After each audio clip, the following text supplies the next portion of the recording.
بسم الله الرحمن الرحيم. الحمد لله رب العالمين، والصلاة والسلام على نبينا محمد وعلى آله وصحبه أجمعين. أما بعد، السلام عليكم ورحمة الله وبركاته. عزیزان و خۆشەویستان، خۆم بە خۆشحاڵەزانم بۆ جارێکی تر بە ئێوەی بەڕێز و خۆشەویست بگەمەوە بۆ پێشکەشکردنی وانەیەکی نوێ لە پەرتووکی 33 هۆکار بۆ خوشوع لە نوێژدا.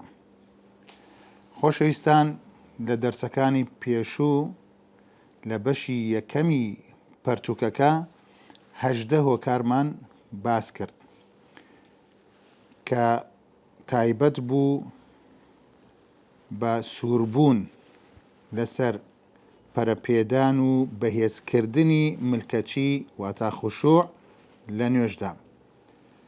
ئەمڕۆ بە یارمەتی خوای پەروەردگار دەچینە خزمەت بەشی دووەم لە ئەو هۆکارانەی کەوا دەبێتە مایەی خوشوع پەیداکردن لە نوێژ، بەڵام بە شێوازێکی تر کەوا ئەبێت ئەو بربەستانە لە خۆمان بە دوور بگرین، ئەو شتانەی کەوا لە پەرتووکەکە هاتووە کە باس کراوە جێبەجێ بکەین بۆ ئەوەی خوشوعمان بۆ پەیابێ لە نوێژەکانمان. بەو ناونیشانەی دەفع الموانع والشواغل التي تصرف عن الخشوع وتكدر صفوه، واتە لابردنی ئەو ڕێگر و بربەستانە کەوا دەکەن ملکەچی و خوشوع و دڵسۆزی کەم بێتەوە لە نوێژدا. هۆکاری 19ەم بەو ناونیشانەیە ئیزالەت ما يشغل المصلي من المكان، دوورکەوتنەوە لەو کەرەستە و جێگانەی کە لە نوێژدا بەدی دەکرێن بۆ ئەوەی ئینسان مەشغوڵ نەکات، ئینسان کەوا لە نوێژدایە بێ ئاگای نەکا. لە ئەنەسەوە ڕەزا و ڕەحمەتی خوای لێبێ ئەیگەڕێتەوە، دەفەرمێت كان قرام واتە ستر فيه نقش وقيل ثوب ملون لعائشة سترت به جانب بيتها، فقال لها النبي صلى الله عليه وسلم أميطي، يعني أزيلي عني، فإنه لا تزال تصاويره تعرض لي في صلاتي. رواه البخاري. ئازیزەکانم، ئەمە حاڵی پێغەمبەرە صلی الله عليه وسلم لە کاتی نوێژکردنە.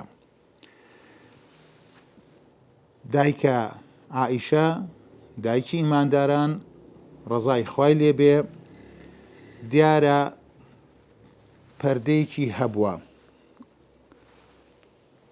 قیرام واتە پەردەیەکی هەبووە، نەقشی تیا بووە، ڕەنگاو ڕەنگ بووە، لایەک لە ماڵەکەی پێدا پۆشی بوو کە کاتێک پێغەمبەر صلی الله عليه وسلم لە ماڵ نوێژ دەکات کە پێشتر ئەو پەردەی بینیوە، بە عائیشەی فەرموو چونکە ئەو پەردەیە بۆ هۆی ئەوەی کە پێغەمبەر عەلەیهی سەڵات وەسەلام مەشغوڵ بکات، بۆیە پێی فەرموو ئەمیطی عني فإنه لا تزال تصاويره تعرض لي في صلاتي. جا ئەو شتە ئینسان بەدی دەکات کە کاتێک دیمەنێک دەبینێت، چێ لە ماڵ بێ کە کاتێک نوێژە سونەتەکان دەکات یان دەڕوات بۆ مزگەوت لە ڕێگا شتێک دەبینێت، سوبحان الله، ئیتر شەیطانیش هاوکار دەبێت کەوا ئەو دیمەنە لە پێش چاوی نوێژ خوێن بێت، مەشغوڵی دەکات. وعن القاسم عن عائشة رضي الله عنها أنه كان لها ثوب فيه تصاوير ممدود إلى سهو بيت صغير منحدر في الأرض قليلا شبيها بالمخدع أو الخزانة، فكان النبي صلى الله عليه وسلم يصلي إليه فقال أخريه عني فإنه لا تزال تصاويره تعرض لي في صلاتي. أميش هروكو حديثكي بيشترى كبيغمر عليه الصلاة والسلام بهوي أو شتومكي كوالنا ومالا بوا إنجا مالي بيغمريش عليه الصلاة والسلام بريتي ولا جوريك كأوشتي بينيوا بيغمر عليه الصلاة والسلام أو ديمنانا مشغولي كردوا لكاتي نيوجكيا لكاتي نيوجكيها جابويا وصيتي كردوا با عائشة رضاي خوالي بي كأوشت لابات أو پردەیە پارچە پارچەکە و بیکات بە سەرین بیکات بە بالیف بەڵێ ئازەکەم بۆ ئەوەی ینی ببێتە شتێکەوە بەکار بهێنرێ نەکو شتێکەوە دانرێت وەکو دیمەنێک یان وەکو جوانیەک لە ماڵە. ئەوەش ئیمامی موسلم ڕەحمەتی خوا لێ بێ ڕێوایەتی کردووە. ئەمە هەمووی بۆ ئەوەیە ئازیزەکانم نوێژ عیبادەتێکی ڕوحیە ئەبێ ئەو ڕوحە ئەو دڵە ئامادە بێ لە کاتی نوێژە چونکە ئینسان بەرامبەر ئەڵڵا سوبحانە وتەعالا وەستاوە لەگەڵیا موناجات دەکات ئەبێت شتێک نەبێتە بربەست شتێک نەبێتە مایی ئەوەی کە ئەو نوێژ خوێنە بێ ئاگا بکات. اینجا بۆیە هەر شتێکەوە دەبێتە مایی ئەوەی کە خوشوعەکە لابات ئەبێ ئەو بربەستە لا برێت بۆ ئەوەی ئەو ئینسانە مەشغوڵ نەکا و بۆ ئەوەی کەوا شەیطانیش ڕێگایەک و مەدخەلێکی نەمێنێ بێتە نێو مێشکی ئەو کەسەی کەوا نوێژ دەکات و تەشویشی بۆ دروستکا و وەسوەسەی بۆ دروستکا و ئەو دیمەنانە بێنێتە پێش چاوی لە کاتی نوێژەکە و ئەو ئینسانە دوور کاتەوە لە ڕوحی نوێژەکە و لە خوشوع. بەڵێ ئازیزەکانم ئەم مانایی کە پێغەمبەر عەلەیهی سەڵات وەسەلام کەوا باسی دەکات ئەڵێ جارێکیش پێغەمبەر صلی الله عەلەیهی وسەلەم دەچێتە نێو کەعبەوە بۆ ئەوەی نوێژی تێدا بکات دەبینرێ دوو قۆچی بەرانێک لەوێیە. فلما صلى قال لعثمان بن طلحة إني نسيت أن آمرك أن تخمر القرنين فإنه ليس ينبغي أن يكون في البيت شيء يشغل المصلي. پێغەمبەر عليه الصلاة والسلام کاتێک ئەو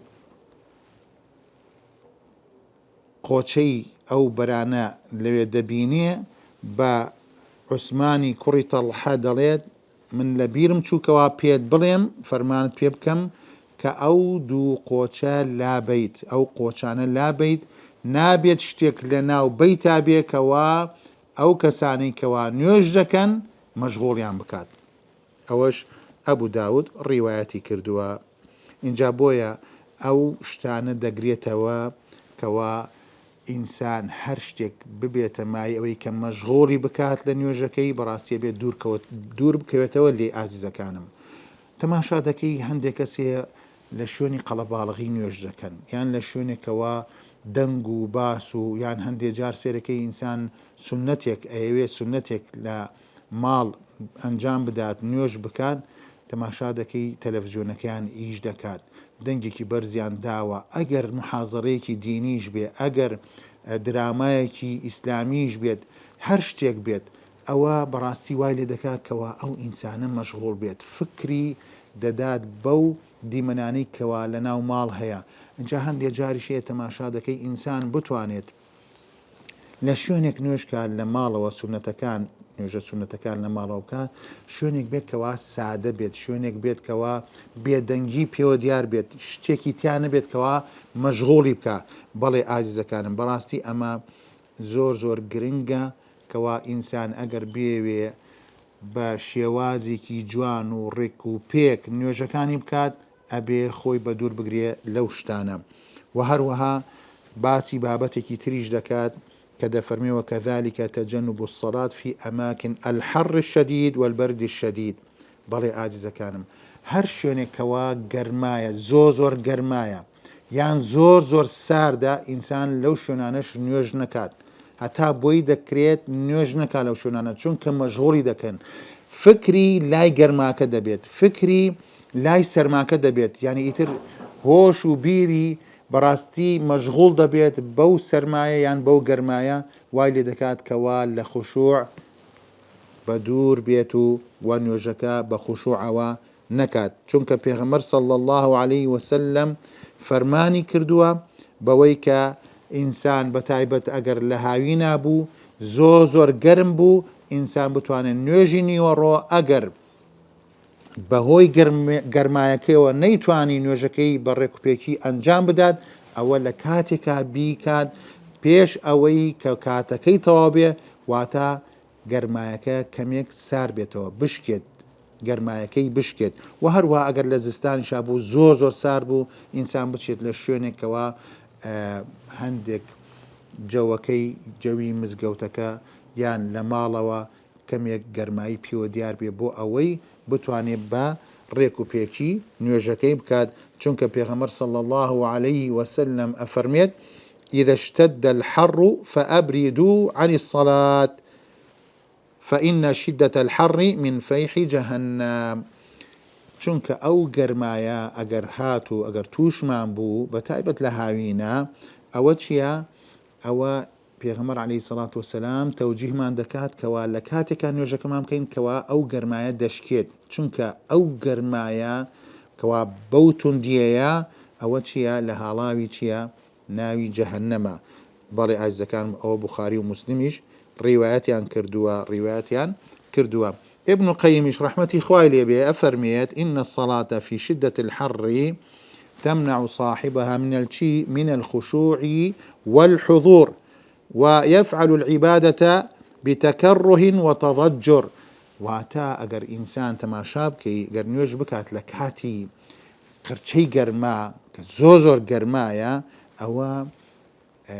ئەو گەرمایە ڕێگرە بۆ ئەو کەسەی کەوا لە نوێژە خوشوعی نەبێت دڵی ئامادە نەبێت لە کاتی نوێژەکە بەڵکو مەشغوڵە بێت بە گەرماکەوە و هەر کاتێکیش ئینسان کە عیبادەتێک ئەنجام دەدات چ نوێژ بێ یان عیبادەتێکی تر بێت ئەوە چییە؟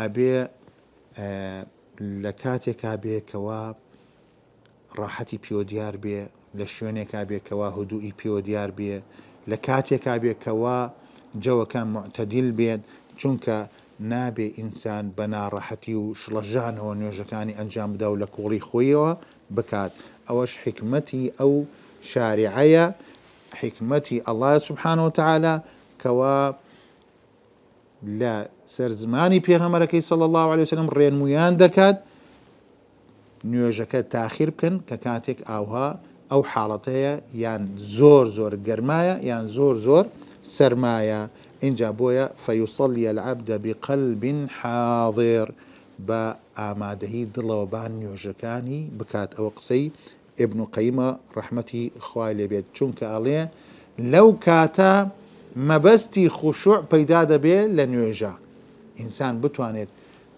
کاتێک نوێژ بکات کەوا تەواوی ملکەجبوونی خۆی لە نوێژەکە بەدی دەکات بەڵێ ئاجزەکانم و ڕوشەکاتە ئەڵڵا سوبحانەهو وتەعالە بە دڵێکی ئامادەوە ئەوە لە وابل الصەیب هاتووە بەڵێ ئاجزەکانم جا فائیدەیەک ئەوەیە کە ئینسان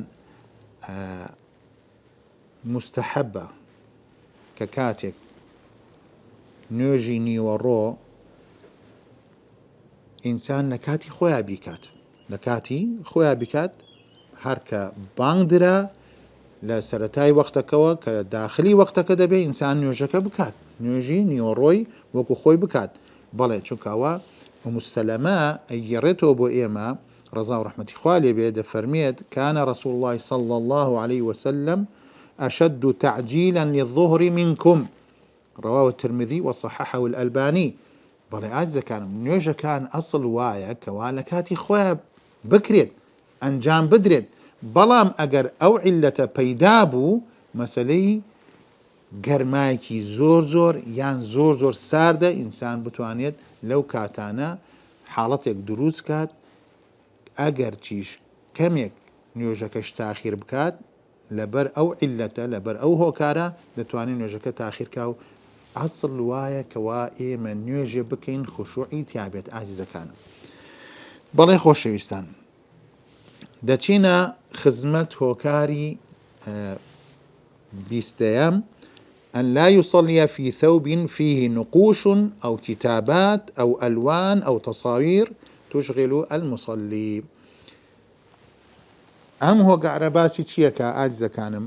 باسی ئەوە دەکات کەوا نوێژ نەکرێت بە پۆشاکێکەوە کە نەخش و هەروە نووسرا و وێنەی تێدا بێت یان ڕەنگاو ڕەنگ بێت ڕەنگەکان ئەوەندە سرنج ڕاکێشەر بێ ئەو ئینسانە مەشغوڵ بکات.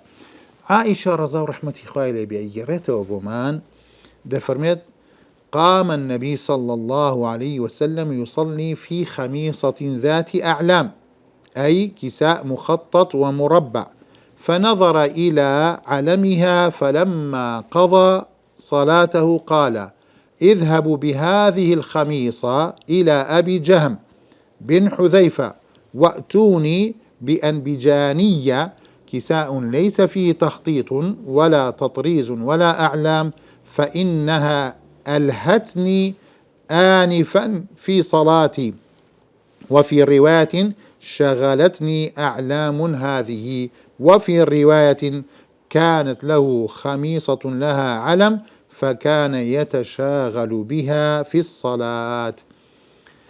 عزيزەکانم لەم ڕیوایەتانەی کەوا عائیشە ئیگەڕێتەوە بمان ڕەزا و ڕەحمەتی خوای لێ بێ پێغەمبەر عەلەیهی سەڵات وەسەلام ڕۆژێ لە ڕۆژان نوێژی کرد في خەمیسەتین ئەمە کراسێکە جلوبەرگێکە لە حەریر دروست کراوە.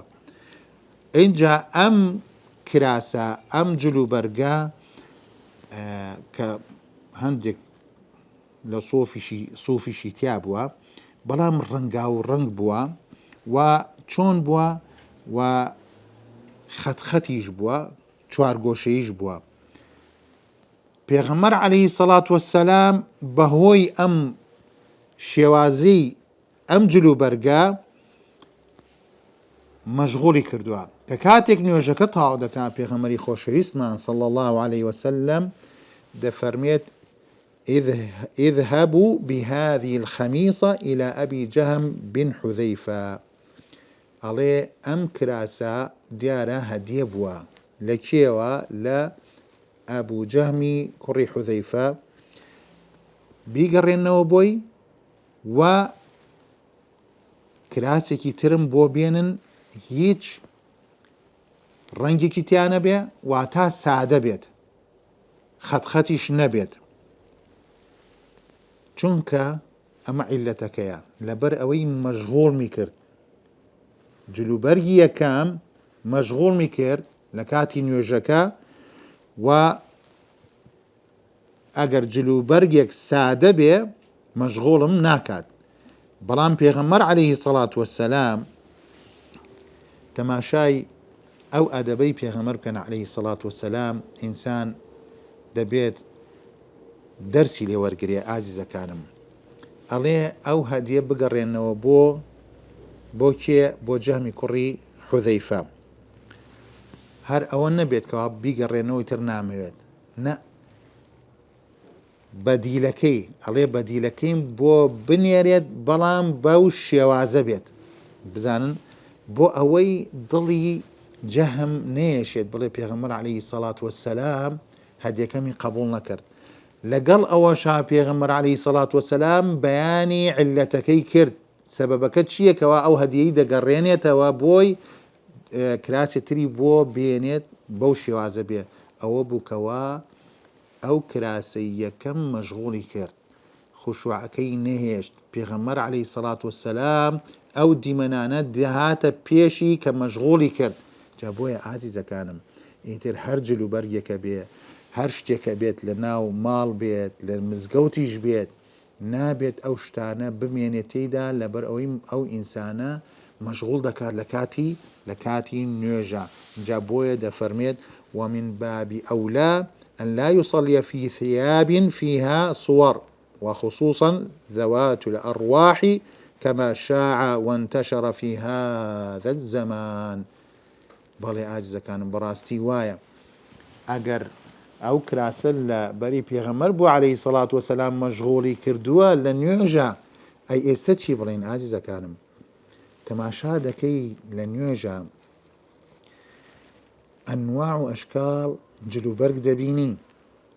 هەندێک جلوبەرگێ بەڕاستی نازانم چۆن ئەو ئینسانە کە دێت بۆ مزگەوتیشیان چۆن هەر لە بەری دەکات، ڕەنگا و ڕەنگ یانەوەتانێت تەماشا دەکەی ڕەسمی یاریزانێک یان ژمارەی یاریزانێک یان ڕەسم و وێنەی هونەرمەندێک یان شتێکی تر کەوا بەڕاستی ئینسان بیبینێ لە ئەوەی کە لە پشتەوە نوێژ دەکات لە ئەو کەسێک کە بەو شێوازە و پۆشاکەی داپۆشیوە، ئەو کەسە بەڕاستی مەشغوڵ دەبێت. بەڵێ ئازەکانم هەر خۆشی ئەگەر جلوبەرگێکی ئاوها بێ خۆشی مەشغوڵ دەبێت. جا بۆیە ئینسان تا بۆی دەکرێت خۆی بە دوور بگرێت لەو جلوبەرگانە، بە تایبەت گەنجەکانمان خوای گەورە بیان پارێزێت، خوای گەورە زیاتر هیدایەتیان بدا و ڕێگەی ڕاستیان پێپشاندا و جێگریان کا لەسەر ئەو ڕێگە ڕاستە. هەندێک جار ئەو جلوبەرگانە بەڕاستی دەبینین لەبەرە بەڕاستی ئەو کەسی کەوا نوێژەکە چ بۆ خۆی بێ و چ ئەو کەسێکی کەوا لە پشتیەوە نوێژ دەکات یان لە تەنیشتی نوێژ دەکات یان هەردێتە ناو مزگەوتەوە کە ئینسانێک کە لە مزگەوتدایە دەیبینێت بەڕاستی مەشغوڵ دەبێت بەو جلوبەرگەوە. هەروەها خوشکان و ئافرەتانیش دەگرێتەوە، ئەبێت کاتێک نوێژ دەکەن خۆیان بپارێزن لەو جۆرە جلانە بۆ ئەوەی نەخۆیان مەشغوڵکەن و نە بۆ ئەوەی خەڵکانی تریش مەشغوڵ بکەن بە خۆیانەوە. ئەوە بەڕاستی زۆر زۆر گرنگە ئێمە ڕەچاوی ئەو هۆکارە بین کەوا دەبێتە مایی کە خوشوعمان نەهێڵێت. ئازیزەکانم هۆکاری 21 دەفەرمێت ئەن لا یوسەلیە وبحەضرەتی طعام یەشتەهیه، واتان نوێژ نەکردن بە ئامادەبوونی خواردن، بە تایبەت ئەگەر خواردنێکیش حەزی لێ بکە، ئەنجا ئەو خواردنە وای لێ دەکات کەوا دانرا و خۆشی حەزی لەو خواردنەیە بەڕاستی مەشغوڵی دەکات، نابێ لەو کاتە نوێژ بکات، نابێ لەو کاتە نوێژ بکات. ئەگەر تەماشا بکەین پێغەمبەر صلی الله عليه وسلم دەفەرمێت لا سەڵاتە بحەضرەتی الطعام. مسلم ڕیوایەتی کردووە. بحەضرەتی الطعام مانای چییە؟ ئەوەیە کە کاتێک خواردن چێشت ئامادە دەکرێت ئەویش ئێوێ بیخوات. پێغەمبەر عەلەیهی سەڵات وەسەلام لێرەدا ئەمرمان پێ دەکات کەوا دەست بە خواردنەکە بکەین بۆ ئەوەی کاتێک نوێژ نەکەین فکرمان لای خواردنەکە بێت. بەڵێ ئازیزەکانم بەڵام ئاگاداریش بین ئەوەندەش نەخوا تەواو تێر بخوات و دوایی تەمبەڵ بێ و نەتوانێت نوێژەکەشی بکات، چونکە ئەویش ئەبێتە هۆکارێکەوە خوشوع نەهێڵێ لە نوێژە. ئینسان کەمێک بخوات بۆ ئەوەی نەفسەکەی بشکێت و فکری لای خواردنەکە نەمێنێ و فەرمانەکەی پێغەمبەریش عەلەیهی سەڵات وەسەلام جێبەجێ بکات بۆ ئەوەی خوشوعی لە نوێژەکە هەبێت. بەڵێ ئازیزەکانم اینجا بۆیە لێرە مەکروهە کەوا دەست بە نوێژ بکرێت کە کاتێک کەوا خواردن دائەنرێت بە تایبەتی و باسمان کرد ئەو خواردنەش بێ کەوا حەزی لێ دەکات. ئەمە بە ئیتیفاقی هەر چوار مەزهەبەکە ڕەحمەتی خوای پەروەردگار لە خاوەنی مەزهەبەکان بێت. بەڵێ ئازیزەکانم وەکو باسمان کرد علەتەکە کە باسی دەکات فإذا وضع الطعام وحضر بين يديه أو قدم له بدأ بالطعام بۆ وتمان لەبەر ئەوەی ئەو خوشوعی بمێنێ لە نوێژە لأنه لا يخشى إذا تركه يعني كاتێک واز لە نان خواردنەکە بێنێت بڕوان نوێژەکە بکە بەڕاستی ئەبێتە هۆی ئەوەی کە خشوعی نەمێنێت لە کاتی نوێژە وەقام یصلي ونفسه متعلقة به چونکە ئینسان وایە خواردنێکی خۆش دانراوە کە ئەچێتە ناو نوێژەکەەوە بەڕاستی نەفسی لە لای کوێیە لە لای خواردنەکەیە اینجا بۆیە ئینسان بتوانێت جەمع تەوفیقێ بکات و بتوانێت نوێژەکەی بەڕێک و پێکی بکات بێ ئەوەی فکری لای خواردنەکە بێت و ئەگەر خواردنەکەش دانرا ئەوە دەست بە خواردنەکە بکات. پێغەمبەر عەلەیهی سەڵات وەسەلام لە فەرمودەیەکی تردا ڕوونی دەکاتەوە بۆمان دەفەرمێ إذا قرب العشاء وحضرت الصلاة فابدأوا به قبل أن تصلوا صلاة المغرب ولا تعجلوا عن عشائكم.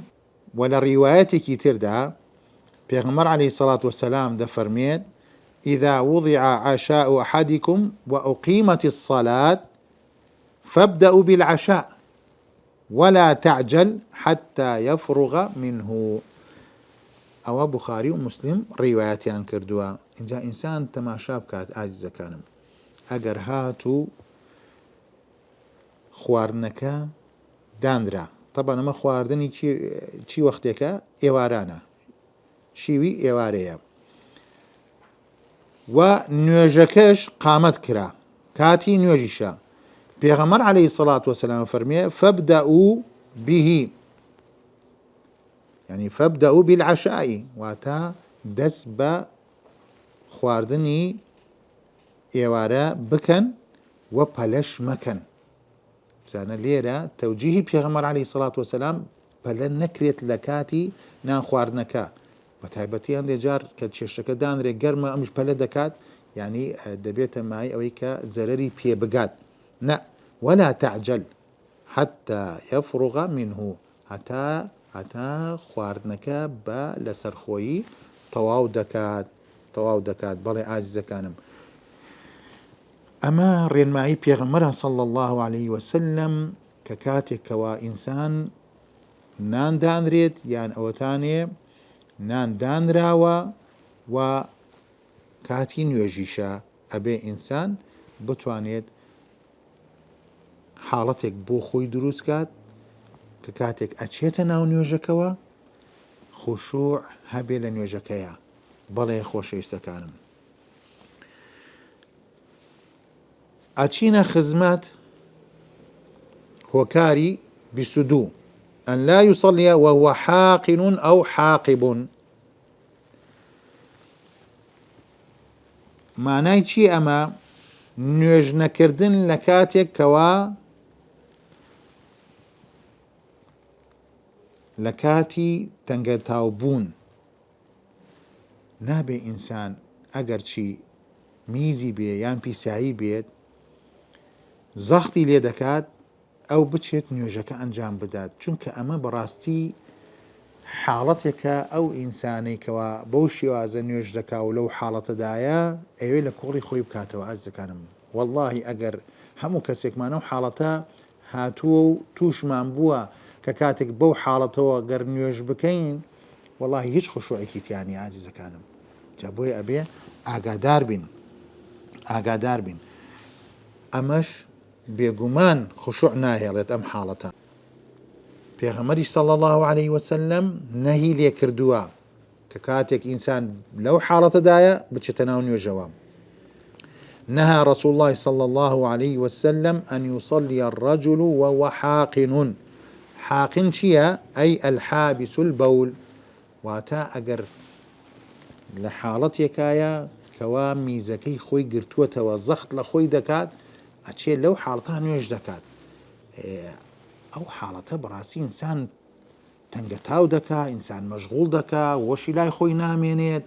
عەزیزەکانم ئینسان بەو شێوازە نوێژ نەکات با خۆی بچێت بەتاڵ کاتەوە دەست نوێژێکی جوان بە ئیسراحەت بگرێت اینجا بەو شێوازەوە بێت لیقا لەگەڵ ئەڵڵا بکات سوبحانە وتەعالا نەکو لە حاڵەتێکا کەوا نازانێتیش هەر چی ئەڵێت چۆن قورئانەکە دەخوێنێت چۆن ڕکوع دەبات چۆن سوجدە دەبات چۆن تەحیات دەخوێنێ چونکە حاڵەتێکی مەشغوڵی کردووە ئازاریشی دەدات. بۆیە ئازیزەکانم بەڕاستی ئینسان ئەبێ خۆی بە دوور بگرێ ئەو شتە. ئەوە ئیبن ماجە ڕیواەتی کردووە. والحاقب چییە؟ هو حابس الغائطی، ئەوەتانێکەوە ئەو کەسەی کە تەنگەتاوە بڵێن پیسی هەیە خۆی گرتووەتەوە زەخت لە خۆی دەکات دوایش ئەچێ نوێژەکەی دەکات. ئەمە بەڕاستی ئەو نوێژە هیچ خشوعێکی تیا نابێت ئازیزەکانم. بۆیە پێغەمبەر عەلەیهی سەڵات وەسەلام نەهی کردووە با ئێمەش ئاگادار بین.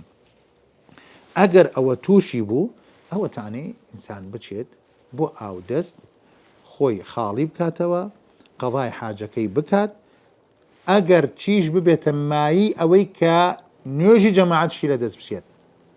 بەڵێ ئازیزەکانم ئێتوو ئەڕۆی نوێژی جەماعەت دەکەی لەگەڵ ئیمامە مەشغوڵی بەوەی کە ئایا میزت دێت زۆر زەختی لێت کردووە یان پیسیت دێت زۆر زەختی لێت کردووە چی خشوعێک لە نوێژەکە ئابینیت لەو حاڵەتە.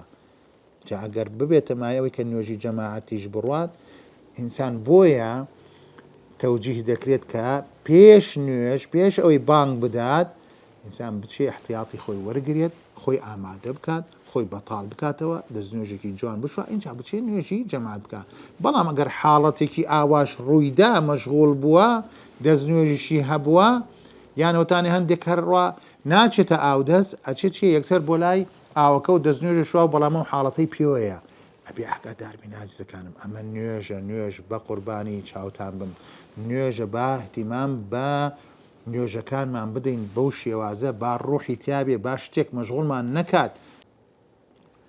ئازیزان و خۆشەویستان فائیدەیەک هەیە ئەوەیە کە ئینسان کە کاتێک ملکەج دەبێت لە نوێژە خوشوعی دەبێت تەدەبوری ئاەتەکان دەکات بەڕاستی ئەم هۆکارانە وا ئەکات لە موسڵمان لە نوێژ خوێن بە دڵیەوە ڕوو لە خوا بکات جەلە جەلالوو لە کاتی نوێژەکانیە و دڵی مەشغوڵ نابێت بە هیچ شتێکەوە ئیلا بە زیکر و بە پاڕانەوە و بە ئەنجامدانی نوێژەکە بەو شێوازەیەکەوە لە پێغەمبەرەوە هاتووە صلی الله عليه وسلم. اینجا ئەمەش ئەوە ئەگەیەنێت کەوە ئینسان هەر شتێک مەشغوڵی دەکات و دەبێتە ڕێگر و دەبێتە بربەست بۆی کە خوشوع پەیدا بێت لە نوێژەکان ئەبێ لای بات. ئەگەر تەماشا بکەین ئازیزەکانم ئینسان کە کاتێک ئەم حاڵەتەی توش دەبێت لە کاتی نوێژە ئەوە وا باشە نوێژەکەی تەواو بکات و دەرچێت لە نوێژەکە و بچێت بۆ سەر ئاو و خۆی خاڵی بکاتەوە دەست نوێژ بشوا و دوای بێتەوە نوێژەکەی بکات. بەڵێ چونکە پێغەمبەر عەلەیهی سەڵات وەسەلام کە عایشە ڕەزا و ڕەحمەتی خوای لێبێ دایکی مانداران بۆمانە گێڕێتەوە دەفەرمێت فەرموویەتی لا صلاة بحضرة طعام ولا هو يدافعه الأخبثان واتە نوێژ ناکرێت بە ئامادەبوونی خواردن یان ئەو کەسە تەنگەتاو بێت بەچی بە میز یان پیسایی. ئەگەر لە کاتی نوێژی شابێ ئینسان ئەبێ بەڕاستی زۆر زەخت لە خۆی نەکات چونکە ئاگای لە خۆی نامێنێت بەس نوێژەکە لە کۆڵ خۆی بکاتەوە و نوێژەکە تەواو بکات نە با دەرچێت بچێت دەست نوێژێکی پاک بشوات و بێتەوە بە خوشوعەوە نوێژەکەی بکات. ئەمەش بەڕاستی ئەم مدافعە واتار زەختی لێ دەکا و میزە زەختی لێ دەکا و پیسایە زەختی لێ دەکا یان ئەو بۆنە یان ئەو زەختەی لە ناو زگیایە زەختی لێ دەکات وای لێ دەکات کەوا خوشوعی نێڕێت. بەڵێ ئازیزەکانم ئەمەش ئەوەتانێ ئینسان بە دڵەوە دڵی ئاگای لێبێت ئامادە بێت لە کاتی نوێژە بۆ ئەوەی نوێژەکەی بە خوشوع بکات و هەموو شتێکەوە مەشغوڵی دەکات بە دووری بگرێت دووری کاتەوە لە خۆی بۆ ئەوەی بەو شێوازە نوێژ بکە کە الله سبحانه وتعالى دەیەوێت بەو شێوازە بێتەوە پێغەمبەر صلی الله عليه وسلم نوێژی کردووە. خۆشەویستان و ئازیزان بەم شێوازە دێنە کۆتایی وانەی ئەمڕۆمان تا دیدارێکی تر بەخوای گەورەتان دەست بێرم. وصلى الله وسلم على نبينا محمد وعلى آله وصحبه أجمعين والسلام عليكم ورحمة الله وبركاته.